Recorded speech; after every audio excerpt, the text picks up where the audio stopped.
Fala pessoal, sejam bem-vindos a mais uma videoaula para a certificação CPA. E apenas lembrando, para quem quiser ter acesso ao curso completo, com todas as videoaulas, apostilas em PDF, mais de 1000 questões comentadas em vídeo, resumos, simulados, eu vou deixar na descrição desse vídeo aqui no comentário fixado o link para que vocês possam conhecer a plataforma de estudos que vai ser o diferencial na aprovação de vocês na CPA. E no mais, só peço aí que vocês deixem um like no vídeo, né, para dar aquela moral e desejo a vocês uma excelente aula.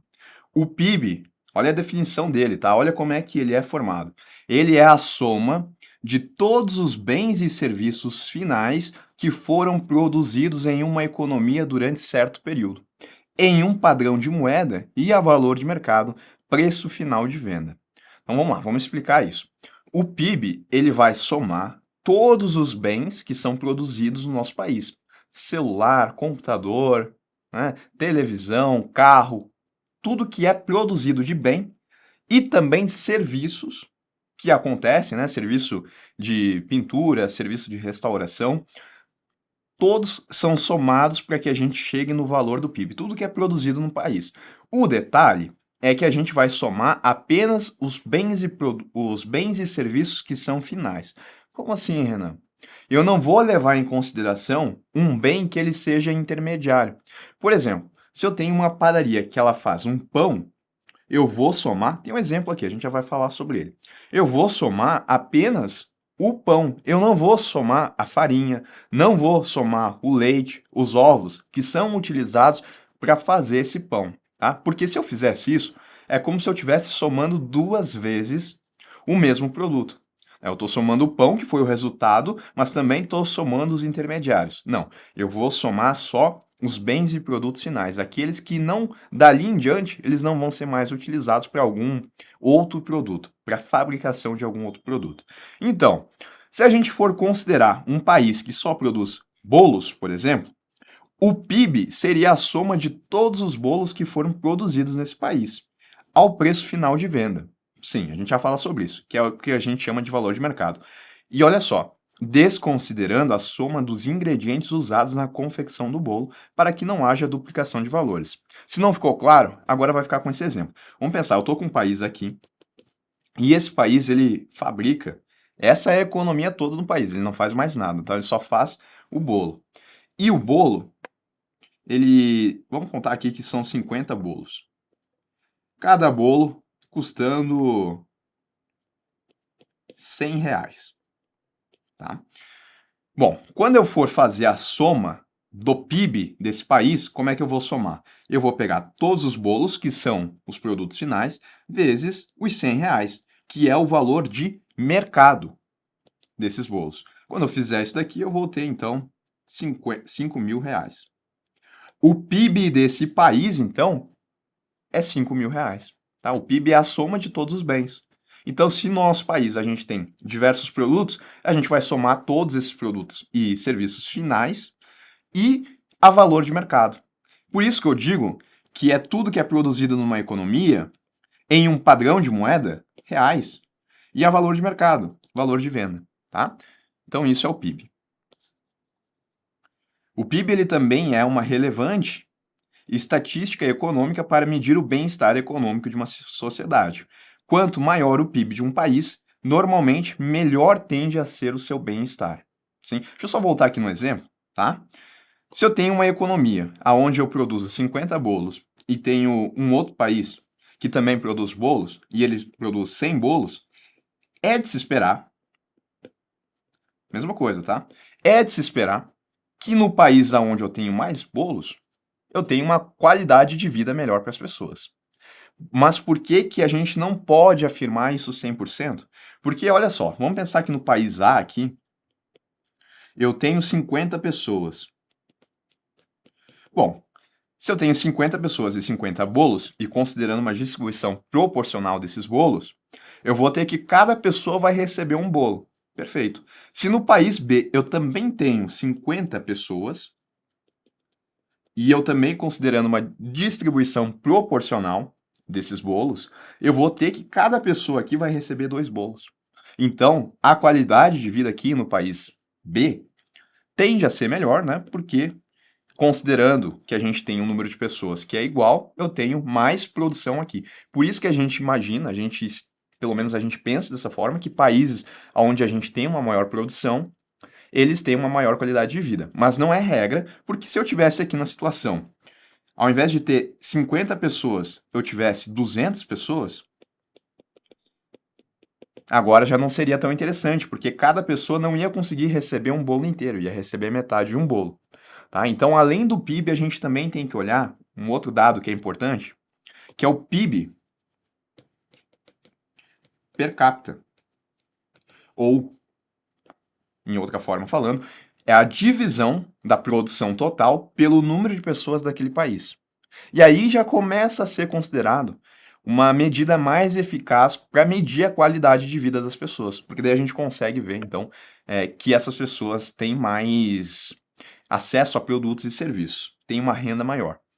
O detalhe é que é apenas uma medida, a gente também tem que ver como é que é a questão de distribuição da riqueza desse país para essas pessoas. Aqui no exemplo que eu coloquei, é muito simples, né? Eu estou considerando uma distribuição totalmente proporcional, o que na prática a gente sabe que não é. Alguns países têm mais concentração de riqueza em algumas partes da população e outros têm um pouco menos. Então, outros critérios também têm que ser levados em consideração.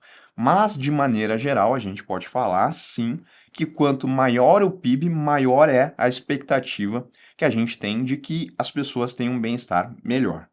Tá? E só mais um detalhe, antes de eu falar aqui das formas de calcular o PIB, lembrem que eu falei que ele é a soma final, né? A soma dos bens finais, a preço de mercado. Isso porque quando eu considerei o bolo aqui, eu considerei o preço final de venda do bolo e só isso.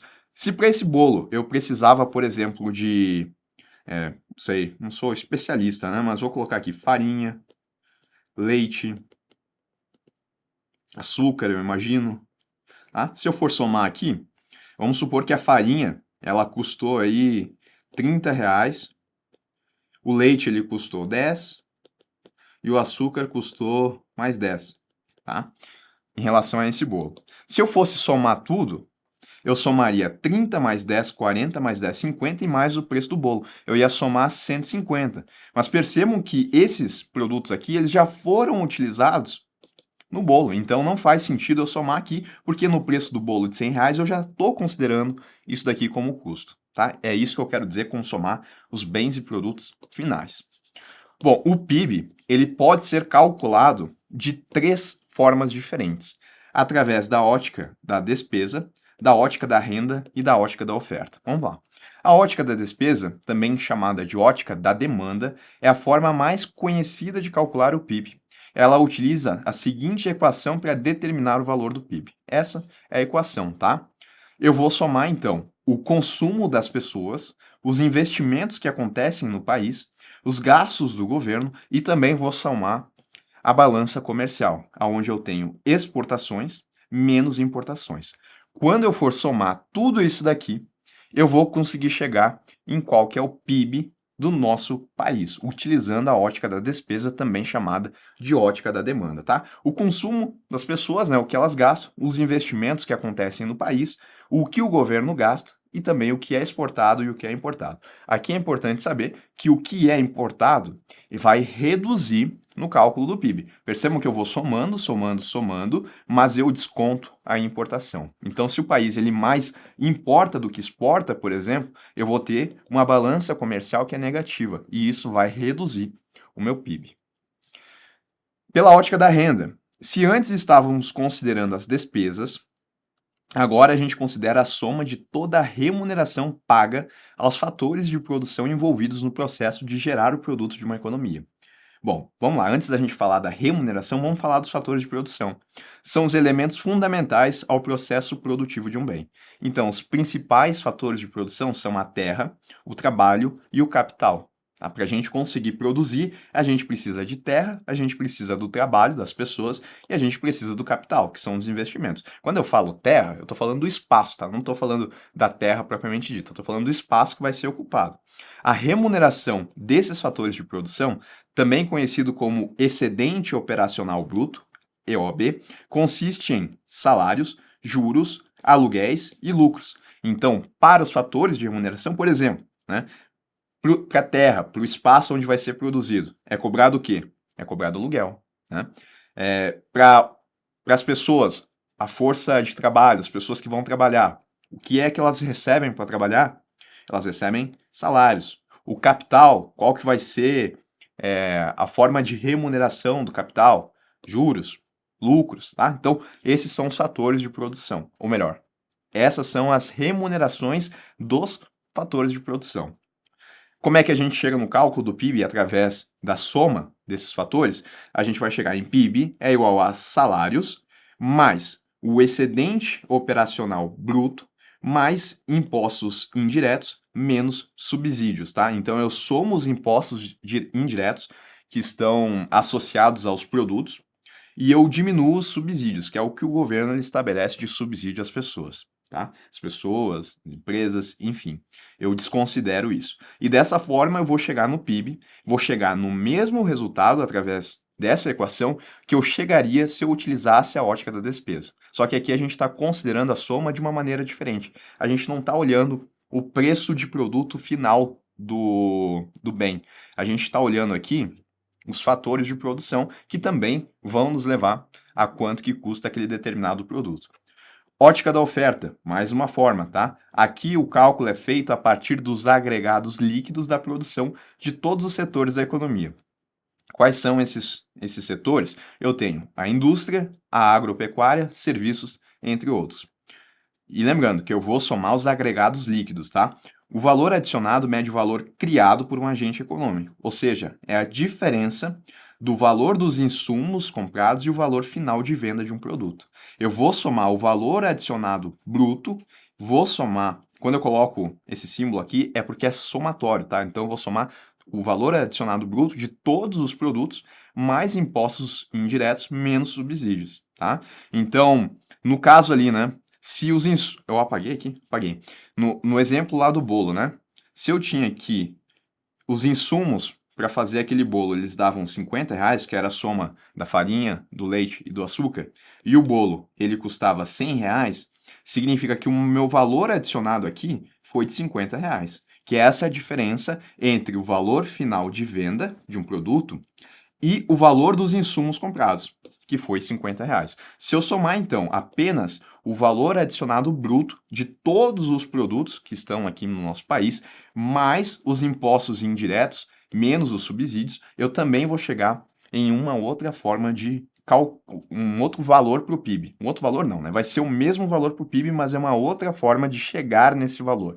Então, através da ótica da despesa, da ótica da renda ou da ótica da despesa, independentemente da forma que eu escolher, eu vou chegar num resultado igual, que é o PIB do país, que mede a produção total de bens e serviços finais a valor de mercado em um padrão de moeda, para determinar qual que é a riqueza. Mais um ponto, né? Eu falei algumas vezes riqueza, mas eu não fiz associação aqui. Quando eu falo de PIB, eu posso também usar como sinônimo, que é a riqueza do país. Renan, o PIB é a melhor ferramenta para eu para eu afirmar que um país ele tem maior ou menor qualidade de vida? Eu falei que em geral a gente diz que sim, mas na verdade a gente sabe que tem que considerar outros fatores. Então não dá para afirmar que é. A gente tem que levar em conta outros fatores. Bom, dentro dessa ideia ainda de indicadores econômicos, agora a gente vai ver os indicadores de inflação, tá? Assim como o PIB é um termômetro importante da economia de um país, há também os índices de avaliação de evolução de preços dos bens e serviços em geral que são igualmente importantes, tá? Então a inflação, a gente sabe, é a soma, ou melhor, é o aumento generalizado no preço de bens e serviços, e é importante a gente ver quanto que foi esse aumento, saber utilizar de alguma medida para saber quanto que foi esse aumento. E esses índices de inflação, eles são responsáveis por isso. Eu tenho o IPCA, por exemplo, que ele é divulgado pelo IBGE e ele é utilizado como índice oficial de inflação pelo Banco Central, que o considera para a tomada de decisões na política monetária. O Banco Central ele não é responsável por entregar a meta de inflação, ou melhor, entregar a inflação dentro da meta de inflação que foi definida pelo Conselho Monetário Nacional? Sim. E essa meta de inflação, ela é um percentual, não é? É. E é utilizando o IPCA, porque ele é o índice oficial de inflação utilizado aqui no nosso país. Então, se o CMN ele falou que a meta é de 4%, isso significa que é 4% de inflação considerando o IPCA. Não é considerando o IGPM, não, é considerando o IPCA, porque o IPCA, ele é o índice de inflação oficial aqui do nosso país, utilizado para a política monetária. Como é que ele é feito, então? Ele é calculado pelo IBGE, ele consiste o período de referência, né, do dia 1 até o dia 30 do mês de referência, e vai se comparar com o mês anterior. Então, eu vou, por exemplo, olhar o preço daquele bolo, estava R$ 100, não estava? Aí, isso no mês anterior, agora eu vou avaliar do dia 1 ao dia 30, quanto que está esse preço. Nossa, está 105 agora. Significa que de um mês para o outro, eu tive um aumento de 5%. Então, ele sempre vai ser divulgado mensalmente, e aí depois a gente tem aquele cálculo que é bem conhecido, né? Onde a gente vai ter o acumulado do ano, ou acumulado dos últimos 12 meses também é possível, tá? Custo médio, assim, tá? Ele vai levar em consideração, então, o custo médio de vida de famílias com renda mensal de 1 a 40 salários mínimos. Então, eu não vou olhar um produto só, eu olho uma cesta de produtos. E essa cesta de produtos vem do custo médio de vida de famílias com renda mensal de 1 a 40 salários mínimos. Ele é o índice oficial de inflação no Brasil e os dados coletados são de regiões metropolitanas. Bom, um outro índice que eu tenho é o IGPM, tá? O Índice Geral de Preços de Mercado. Ele é calculado e divulgado pelo IBRE, lá da FGV, da Fundação Getúlio Vargas. Calculado pela FGV, esse daqui ele vai do dia 21 a 20 do mês de referência. Então, o período aqui de apuração já é diferente. Ele leva em conta a variação de preços de bens e serviços, bem como de matérias-primas utilizadas na produção agrícola, industrial e construção civil.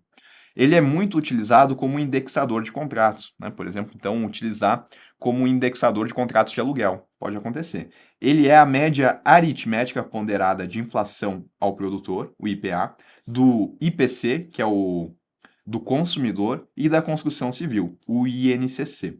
Ele é uma média desses outros três índices, tá? Então, funciona assim. Eu levo em consideração 60% para o IPA, que é a inflação ao produtor, levo 30% para a inflação ao consumidor e 10% para o INCC. Por isso que é uma média ponderada, porque eu coloco pesos diferentes para cada um desses indicadores. Fazendo a média ponderada aqui, eu vou chegar, por exemplo, em qual que é o IGPM. Então percebam que a forma de cálculo é bem diferente. Quando eu falar em média aritmética de IPA, IPC e INCC, eu estou falando do IGPM, que é calculado pela FGV. E quando eu falar em um custo médio de vida de famílias com renda mensal de 1 a 40 salários mínimos, é porque eu estou falando do IPCA, que é calculado pelo IBGE. Bom, eu tenho também outras duas taxas aqui que são importantes indicadores. A taxa Selic Over e a taxa DI. A taxa Selic, ela é a taxa média das operações de financiamento de um dia, que são operações compromissadas e que são lastreadas em títulos públicos federais, realizados no Selic. E quando eu falo Selic aqui, eu estou falando do Selic Clearing House, tá? Não do Selic Meta, por exemplo. Não, estou falando da Clearing House, do Sistema de Liquidação e Compensação de Títulos Públicos. É uma taxa média dessas operações que acontecem entre instituições financeiras, que são operações compromissadas e que têm o lastro em títulos públicos, ponderadas pelo volume dessas operações. Então, eu tenho aqui o que eu chamo de mercado interbancário, porque eu tenho negociação acontecendo entre uma instituição financeira e uma outra instituição financeira. Essa instituição financeira aqui, ela está fazendo, as duas estão fazendo a chamada intermediação financeira, que é captar dinheiro daquelas pessoas que têm dinheiro sobrando e emprestar para aquelas que estão precisando. Pode ser que em um determinado dia essa instituição financeira ela esteja no negativo, ela está mais emprestando do que ela está captando. Só que o Banco Central determina que ela não pode fechar o caixa no negativo. E para conseguir resolver essa situação, ela precisa pegar dinheiro emprestado. Geralmente, quando elas precisam de dinheiro emprestado, o que elas fazem? As instituições financeiras procuram outras instituições financeiras para conseguir esse dinheiro emprestado. Uma das formas de se fazer isso é através de operações compromissadas, aonde a instituição financeira ela vende um título público federal a essa outra instituição financeira e por vender esse título, ela recebe um tanto de dinheiro, não é? E esse dinheiro aqui, ele vai ser devolvido, na verdade o dinheiro não, né? O título, ele vai ser devolvido por essa instituição financeira no dia seguinte, porque existe esse compromisso da instituição financeira que vendeu o título, dela recomprar esse título aqui. Por isso que é uma operação compromissada e é uma operação que tem esse lastro em títulos públicos federais. Bom, da média de todas essas operações que acontecem em um determinado dia no mercado interbancário, nasce a taxa Selic Over, que é a média do que está sendo cobrado aqui de juros. Ela é a média das operações com títulos públicos no mercado interbancário. É a referência para os demais juros. É a taxa média cobrada em negociações com títulos públicos e ela é divulgada diariamente às 9 horas da manhã. Tá? Então, a Selic Over é isso. Lembrando que o Copom, que é o Comitê de Política Monetária do Banco Central, ele determina a meta da taxa Selic. Ou seja, ele determina a meta para essa taxa. Se ele determinou que a meta é de 10% ao ano, ele vai ter que olhar quanto que está sendo praticado em um determinado dia, por exemplo. Vamos supor que a média apurada aqui foi de 9,50%. Essa foi a média da taxa Selic Over apurada em um determinado dia. A meta que foi definida pelo Copom é de 10%. E na prática está sendo apurado que a taxa Selic Over é de 9,50. Então aqui o Banco Central ele vai ter que tomar algumas atitudes no sentido de aproximar a taxa Selic Over da meta que foi definida pelo Comitê de Política Monetária. Tá? Do outro lado eu tenho aqui a taxa DI, que é a média das taxas de juros cobradas entre instituições do mercado interbancário nas operações de emissão de depósito interbancário pré-fixados, com prazo de um dia útil, registradas e liquidadas na B3. A mesma história, tá? Eu também tenho uma instituição financeira que está precisando de dinheiro e ela vai ao mercado interbancário solicitar dinheiro emprestado para outra instituição financeira. O detalhe é que ela não vai utilizar título público federal, tá? Deixa eu apagar aqui.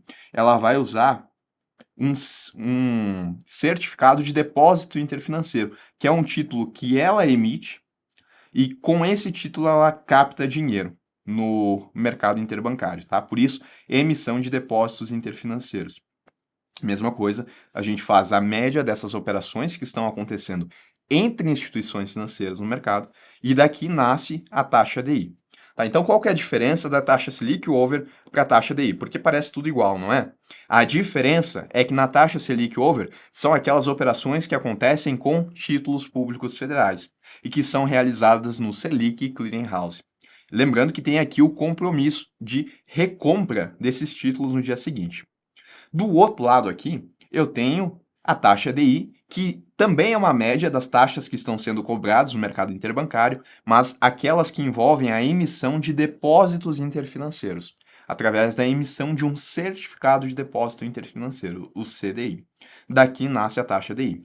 Ela é a média das operações com títulos privados, porque isso daqui não é um título público, no mercado interbancário, muito utilizado no mercado financeiro como um indexador de investimentos, tá? Então, muitos fundos de investimento, muitas CDBs, LCI, LCA, eles usam a taxa DI como referência, tá? Por exemplo, eu posso ter uma LCI que paga 80% do DI.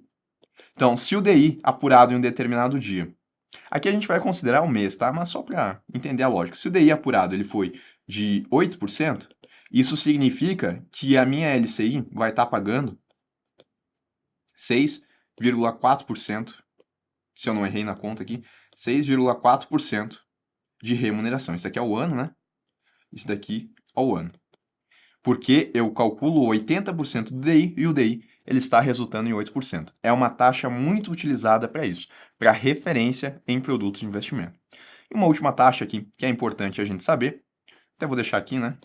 Aí, é a taxa referencial. Ela é a taxa de juros referência, utilizada principalmente no cálculo do saldo devedor de financiamentos imobiliários. Então, a pessoa foi lá na instituição financeira, contratou um financiamento imobiliário.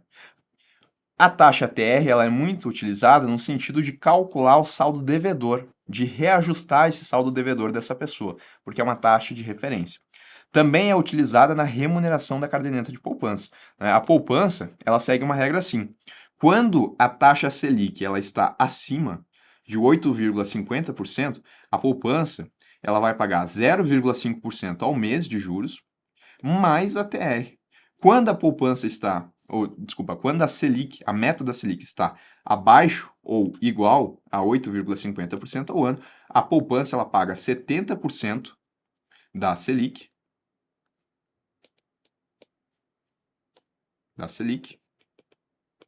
mais a TR. Ou seja, nas duas situações aqui, a poupança ela utiliza a taxa referencial para calcular qual que é o rendimento. Além disso, também é uma taxa utilizada na remuneração das contas vinculadas ao FGTS. Tá? O FGTS ele fica lá depositado na Caixa Econômica Federal e para que se tenha a remuneração do FGTS também é utilizado a taxa referencial. Como é que é o cálculo dela? Bom, a TR ela é calculada pelo Banco Central aplicando um redutor em uma outra taxa que existe, que é a taxa básica financeira, a TBF. Essa taxa é a média das taxas de juros negociadas no mercado secundário com letras do Tesouro Nacional, a LTN. Então, das negociações que acontecem com esse título público federal, porque a LTN é um título público federal, a gente tem a taxa básica financeira. Da taxa básica financeira, aplicando um redutor, a gente chega aqui na taxa referencial. Tá aqui a fórmula, tá? Taxa referencial é 1 mais a TBF, aplica o redutor, depois tira o 1, né, porque a gente está calculando aí em percentuais, e aí a gente chega, então, em qual que é a TR. Dessa forma que ela é calculada. Pessoal, taxa de longo prazo, a TLP. Vamos ver a definição. Ela é uma taxa de juros de referência utilizada nos financiamentos de longo prazo concedidos pelo BNDES. O BNDES ele é o nosso Banco Nacional de Desenvolvimento Econômico e Social. É uma instituição de fomento que vai trazer crédito para as empresas da iniciativa privada, visando o crescimento econômico. Um crédito esse que tende a ser mais barato do que aquele que é oferecido pelas instituições financeiras. Então é a taxa que o BNDES ele utiliza nesses financiamentos. E ela é utilizada desde janeiro de 2018 e substitui a antiga TJLP, que era a taxa de juros de longo prazo, que também era usada pelo BNDES. Mudou o nome então, tá? A TJLP agora é TLP. Ela foi criada com o objetivo de aproximar o custo dos financiamentos públicos das condições de mercado, promovendo mais transparência, previsibilidade e menor subsídio implícito nas operações de crédito. E aí, como é que funciona aqui o cálculo dela, né? Como é que ela é expressa? A TLP ela é composta por duas parcelas. Eu tenho uma parte fixa, que são os juros pré-fixados, definida mensalmente com base nas NTN-Bs, que são títulos públicos do governo. A NTN-B, por sua vez, também tem uma parte fixa e uma parte variável. Eu vou olhar a parte fixa para trazer aqui a TLP. E uma parte variável que corresponde à variação do IPCA. Então a TLP ela é muito parecida com uma NTN-B, tanto que eu coloquei um exemplo aqui, né, de uma TLP, IPCA mais 7,61% ao ano. Se eu olhar lá para a NTN-B, eu também vou ter um tipo de remuneração que é parecido com essa, vai ser IPCA mais uma taxa pré-fixada. Então quando a gente falar da TLP, o que eu preciso lembrar? Ela é usada pelo BNDES nos financiamentos que são concedidos por ele, e ela tem uma parte fixa, que são os juros pré-fixados, e uma parte variável, que é atrelada ao IPCA, que é o índice de preço. Essa parte fixa, que são os juros pré-fixados, é definido mensalmente com base nas NTN-Bs, que são títulos públicos do governo. E assim, então, que funciona a TLP.